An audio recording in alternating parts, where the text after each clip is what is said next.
walked through the garden, he would just share with them things they saw in the garden that day about himself. Did you notice this? This is my character. This is all about the kind of thing. And I'm sure they just had this incredible time, totally relaxed, no stress, every day. But when man sinned, the scripture said things are going to change. And the wording is, by the sweat of your brow, you're going to raise food. Thistles and thorns and weeds are going to be with you. And the next verse says, and man began to till the soil. You see, man never cultivated the garden. He tended the garden, but he never disturbed the ground. And when man got disconnected from God, he began to till the soil. The whole issue is so very simple. It's all about cover.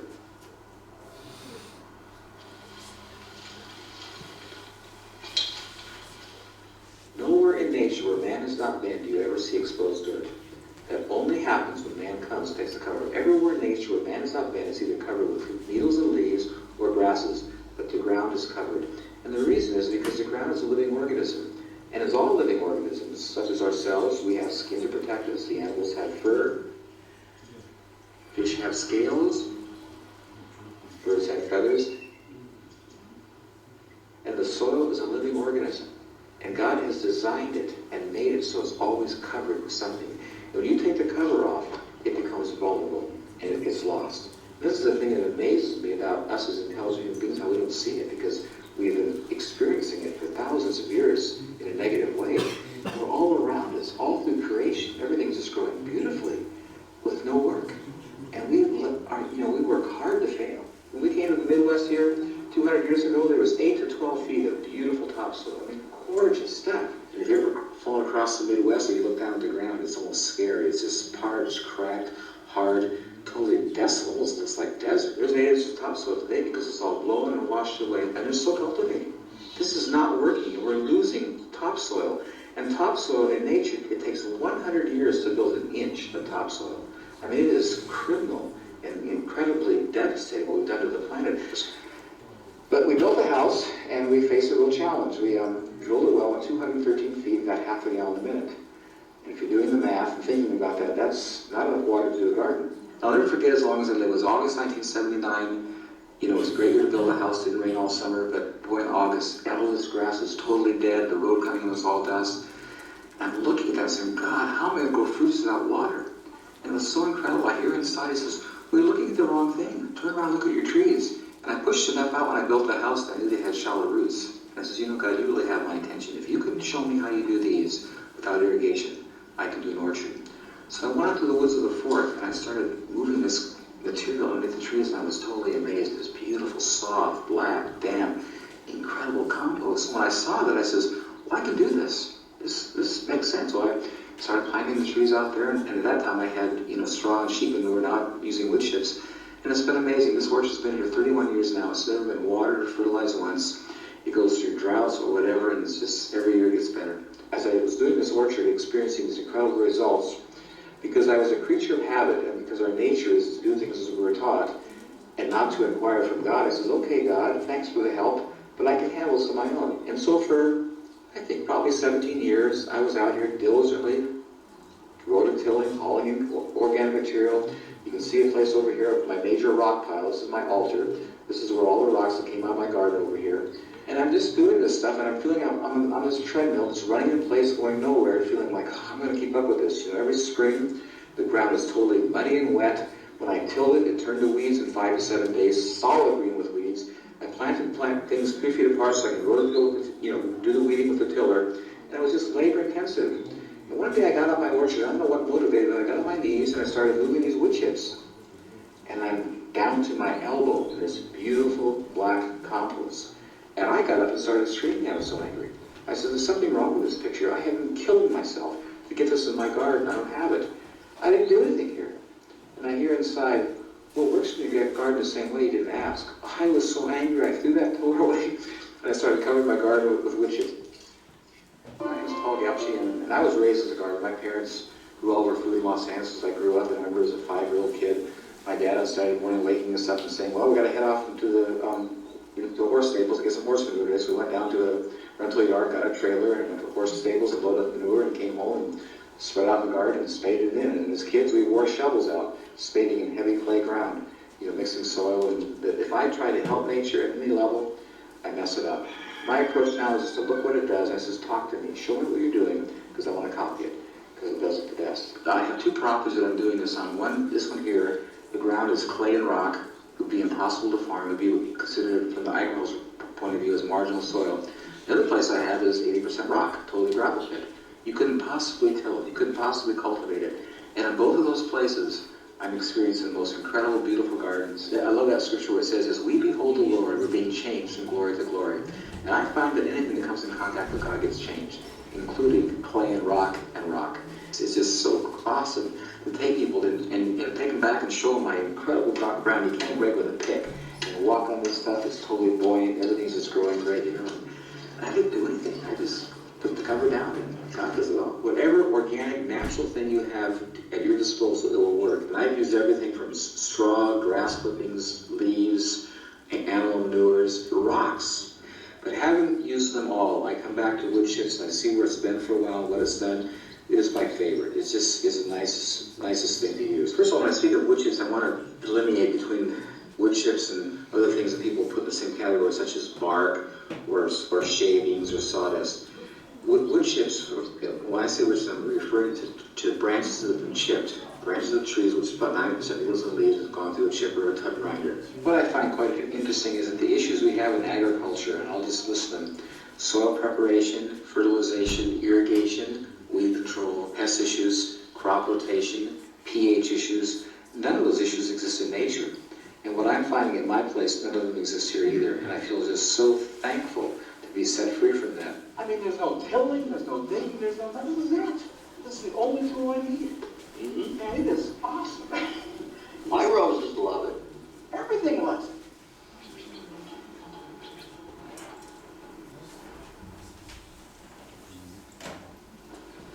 Well, I just went to the place where they make all this good compost and got a nice load of it. The last time I put this here was about 3 years ago. I think with this application, I'll probably go maybe 4 or 5 years.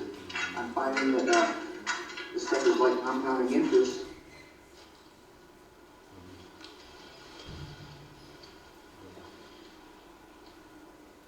Soil preparation, when you put the wood chips down, they never compact. They're always soft. Every year I come out to my garden, all I need is my rake and just grade it out, make a little groove and plant my seeds. Because the air is always present, because it never compacts, it never has to be repaired. You come to a place where you've got your garden, and the garden at the end of the year is all hard again. So you bring in this really nice organic material, fertilizer, manures, whatever. You till it in, you got this really fluffy, nice, aerated material. You're so happy. Oh, what a nice garden. You get out from your rake and you plant, your stuff comes up. As the year progresses, when you get to the end of the growing season, that ground is right back to where you started. It's all compacted and hard again. So I tilled in these beautiful potato chip, wood-colored orange wood chips into my garden last spring, and I wasn't too successful. My soil test says that I'm way down in nitrogen. Because I tilled those wood chips in, I tied up all the nitrogen in my soil. But now I know you never till this stuff. You just add to it. Fertilization, because the compost material, every time it rains or you water, compost heaps being deposited into the soil, so you have a constant input of fertilization going on. This not having a fertilized feature, to me, is just so amazing and such an incredible gift in this kind of stuff. And last year I had such an incredible experience, a real revelatory time. I planted a row of spinach in the spring and it came up really nice and we enjoyed it. And I pulled it out and planted another one. It came up, the next one came up bigger and nicer than the one before. And then I was getting ready to pull it up, and one of my neighbors was talking about this black Spanish radish that was so good, so I planted that for her. And that came up, and she couldn't believe the size and how beautiful that was. And I'm looking at this, and I'm just contemplating what's going on. And he says, now God, talk to me. Every time I planted in the same row this year, each one was bigger and nicer than before, and I didn't fertilize. This is so opposite of what my experience is in gardening. Whenever I planted something, something was taken out, and put something back. And here I'm putting nothing back, and each planting is bigger and nicer than before, you know. Whenever you buy fertilizers, there'll be 3 numbers or 3 things that they're analyzing in the fertilizer. It's nitrogen, phosphorus, and potassium. Nitrogen is what gives the green, the good vigorous growth. The phosphorus is what creates the budding and the flowers and the fruit production. And the potassium is what gives hardiness and health and strength to resist disease. And all those things are important to be in the soil for the health of the plant. Chemical fertilizers, even though they have the numbers that say they're adequate in these features, do not have minerals. And so the plants that are growing without minerals don't have those in them, so they don't have the nutrient qualities that plants that grow in organic soil do. You see, when they came with chemical fertilizers, they told the farmer, you're going to have this immediate lush growth now. And they were right. What they didn't tell you down the road using these chemical fertilizers, that every year you had to use more and more to get the same effect, and your ground eventually became sterile. When you use the organic approach up front, it's kind of a lot of work to bring in those wood chips because, you know, you got to cover the ground. It takes a lot of cover. But over time, what I found at my place is that you start having this incredible gain. Initially, you put a lot down. You have to, you know, in a few years, you got to put it back again. But I'm finding that each time I put a layer on, it's a lot longer before I have to do it again because I have this incredible base built. Irrigation, well, the rain does great, as it does everything out there. Nature does everything with rain, and so it is here. Now, in the summertime, when I'm planting seeds out in my garden because it's dry on top, I'll water initially to get them up. But once they're up, I stop watering. There are a lot of problems with irrigation, and one is that it's a lot cheaper or easier. It's a lot easier just to waste water. Spray the water through the air, or dump too much water on the ground, and it'll infiltrate, and it'll sort of disappear, and so you're not bothered by it. But I think the last thing I heard was that irrigation on the whole is something like 50% efficient. It's, you know, about 50% of the water is getting to the crops. And now that the water is getting scarce, and we're running out of water in a number of places around the world, we're actually, in the North China Plain, for example, lots and lots of those farmers are going out of business every year. The idea that we can use wood chips and reduce our water use by 95 to 99% is just really exciting. That's something that my friend Paul has proven over the years, and something that we're doing here as well now. Even in the short time, we've certainly seen water holding capacity and growth attributable to, you know, the fact that we've heavily mulched, you know, a lot of our plants. You see, it's damp down in here. So these tomatoes have never been watered and won't be watered all summer. You can drive a truck on it, it won't compact, and it just gets better and better and better. Your husband, these tomatoes are starting to be ripe. This is what I get so blessed by. Look at this. Look how damp this is.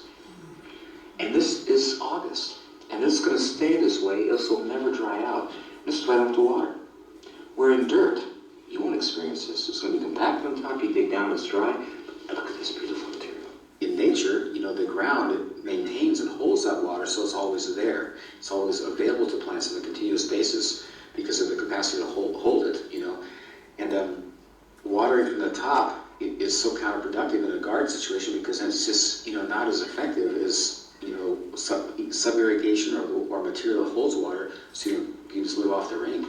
The rainwater is a superior water. Groundwater never compares to the benefit of good rainwater. And if you ever done a garden, you see after it rains, everything just grows great. Nothing like when you water it. So if you can live on that, that's the best. You'll find with wood chips the incredible advantages. There's no sponge that will hold water like wood chips. I'm amazed at the water it holds. And for example, we live in a place where just 7 miles down the road is a rainforest. It gets 15 feet, I'm not saying inches, 15 feet of rainwater a year. When you walk in the woods, the forest there's no water to your feet. It's not spongy, it's not damp. It's damp, but it's not soggy. And it's amazing, those wood chips totally absorb that kind of water quantity. And the other thing that's amazing about wood chips is when there's not enough, like it's like not to look at my grass out in front, it's all brown, but in the wood chips, my orchard, it maintains the moisture. Here's the incredible thing about God in His design. When there's too much water, the wood chips displace it, and when there's not enough, it retains it. You know, water is such an important thing. We couldn't live without it, you know, and I think it's quite interesting, the ratio and how it is on the earth. 75% of the earth is water. Our bodies have 75% water, and what I'm finding in my produce and fruit, it's 75% water. And I'm seeing a real connection here and a real balance. And what's interesting in plants that are grown in dirt, that are irrigated with water, they don't have that water content. And I've discovered the reason. as if you see in dirt, because it's compacted and hard, roots can't develop like they would like to, and so they're pretty compacted and not very spread out. But in this environment, there's so much air in the ground, and it's so porous, the roots just spread everywhere. And because you have this very large root system, it's able to take up all this water. I've always said the amount of water in the ground has nothing to do with what's going into the plant. Because you could have, heavy clay ground, which is what I have here, and I could be watering all day long, and it's not going to go in the plant because the ground's so compacted, there's no root system. But in this stuff, because the ground is so porous, I don't need to water at all because the roots are everywhere. Drawing such a wide area, they're taking up such a huge amount of water, so it doesn't matter about how much water is in the ground, it's because of their capacity to take up. And that's what's so key. That's why I just find this such a pleasure. Anything I pick, you break it off or you bite it, and just juice and water just flows out of it. And that's how it's supposed to be. That's really the design. And it's just so important for us to be hydrated with our food and to be getting enough water. And like I say, the stuff you buy in the store just doesn't have that water content. You got to water 2 or 3 times a week, depending on what the temperature is, what your soil is, and sometimes more if you have sandy soil. And Paul never waters. Never waters. It's, you go out there and it just blows your mind. Just blows your mind. You see, because the compost holds the water so well in the ground, I don't need to irrigate. And because I'm not irrigating, it just stays totally weed-free, because when the weed seed blows in on top of these dry root chips on the top, they can't germinate. And the other nice feature is when you go to pick vegetables, it's not muddy, it's not got dirt all over, it's totally clean because I wasn't watering. And when you walk on it, it's nice and dry, there's no mud. It's just such an incredible benefit not having to irrigate continuously. And they noticed, like when we started getting some rains, all of a sudden little weeds started popping up in places. If you see, those seeds were here all summer, but now they're starting to rain, they're going to come up. I just take my rake and rake them out. It's not a problem. They don't have a lot of, a huge amount, and they're very easy to control. But it makes such a difference when you don't have to irrigate continuously as far as your weeding issues. Occasionally pests will come in nature and will defoliate a few trees every now and then, but not serious enough that it causes any great losses, and nature always overcomes. I think if you follow organic principles, it's very rarely that your insect population, your negative insect population gets out of control. And of course, it doesn't matter if you spray organically, you're still going to kill beneficials, and so beneficial insects. So it's best to just deal with whatever damage you have and move on. George Washington Carver, when people would ask him how to deal with a disease in their tree, he would say, well, you don't want to deal with a disease, you want to get the tree in good health and vigor, and it'll take out the disease. I think that's such a true statement, and it's so true about everything. If you'll get a real healthy plant, as I have here, I don't have any insect problems. If a bug bites into my plant, he drowns because there's so much water there. He just is infused with it, and he wants cellulose and fiber, so he goes somewhere else to find a stressed, dehydrated plant to eat on because he can't eat on mine because it's too much water. So if you have a healthy, vigorous plant, insects are not a problem. As plants became weaker because of chemical fertilizers, insects began to be very overpowering and would take out huge amounts of plants. And so they stepped up to the plate and created insecticides. What they didn't take into account was that the Creator designed everything in nature to be overcoming. And as these insecticides would come in contact with these insects, they would mutate and develop opposition to it. And the next generation, those insecticides didn't affect it, so it's not a problem. So they have to keep improving and strengthening the insecticides. Well, what that has progressed to today is that now the insecticides are so powerful, so potent, they're killing the plants. And so what they've done to solve that problem is now they're using genetically modified organisms where they're changing the DNA of the plant and putting the insecticide into the plant. Crop rotation. If you look at nature, plants go to seed, the seeds fall in the ground, and they do it every year. Decade after decade, century after century, there's not a problem. But when you cultivate, you have exposed ground, you've got to move crops around because you'll have disease issues and problems, I think I got the classic example down here in my pond area, where it's a nice, good, low, wet spot. I've been growing potatoes now 16 years in a row in the same place, and they come out nice and clean every year. And then we're going to harvest the potatoes, and that's one of my favorite fun things to do because it's such a pleasant, surface to be on. The potatoes come out so clean and nice, and it's just fun, And as I'm harvesting, I'll also plant, and my harvesting and planting is all at the same time. It makes it so simple and easy.